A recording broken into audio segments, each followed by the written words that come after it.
Welcome to the SoberQ Podcast. Hi, my name's David and I'm a recovered alcoholic. And the question is, how do I know I'm an alcoholic? Well, two things. The first is that I drink differently to other people. Everyone who drinks gets the normal effects of alcohol, that pleasant feeling where the mind slows down and we start to mellow out. At the same time, it reduces social anxiety, we can talk to other people more easily, and we're more likely to take risks. Those are the normal effects of alcohol, and that's why it's such a popular drug.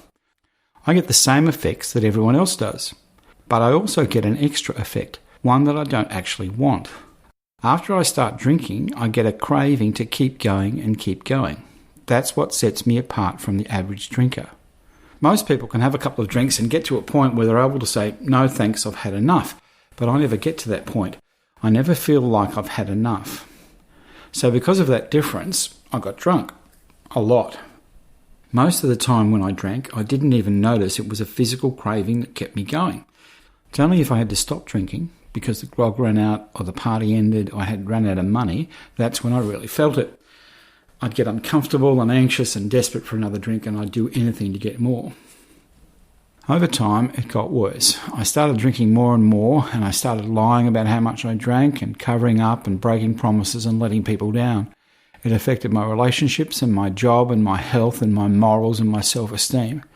I became dependent on alcohol and I became more and more dishonest and selfish. Occasionally, I'd have a bright idea. If my life is falling apart because of my drinking, the smart thing to do, the sane thing to do, is to stop drinking. Eventually, I made the sane decision to stop. And that was always hard because of the physical withdrawal and the sweats and the sleeplessness, and I'd be restless, irritable and anxious.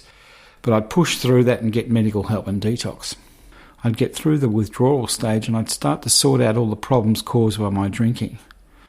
But then I discovered the second problem for alcoholics like me. I'd go and pick it up again. And when I drank again, it would set off the craving and I'd quickly be back drinking the way I was before. So once again, I would make the same decision not to drink and I'd get some help and I'd stop again, get through the detox again. And whenever I stopped drinking, life would get better. I would find a new job and my health would improve and relationships would improve because I wasn't lying and covering things up and letting people down. And then I'd do the insane thing and pick it up again. Sometimes I had excuses, but if I was honest, I couldn't explain to myself or anyone else why I drank knowing where it would lead. And life would fall apart again. And I'd stop drinking again and life would get better. And I'd pick it up again and life would fall apart. So I was going round and round this alcoholic cycle. When I eventually got to Alcoholics Anonymous, I identified. I heard other alcoholics talk about the craving after the first drink, and I read the AA book which told me this is an illness, an abnormal reaction to alcohol, that the basis of alcoholism is a biological difference between me and normal drinkers. And I identified with those alcoholics who also said that even though they made the same decision not to drink, they eventually, inevitably, picked up again. So put those two things together. I can't afford to drink because when I do it goes out of control, and even though I made the same decision not to drink, there always came a time when I'd pick up again. That's how I know I'm an alcoholic.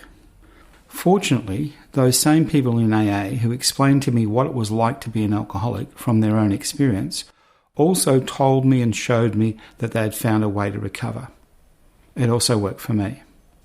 Thanks for letting me share. If you would like to share your experience on a recovery question, visit the SoberQ Podcast website at soberq.com. Thanks for listening.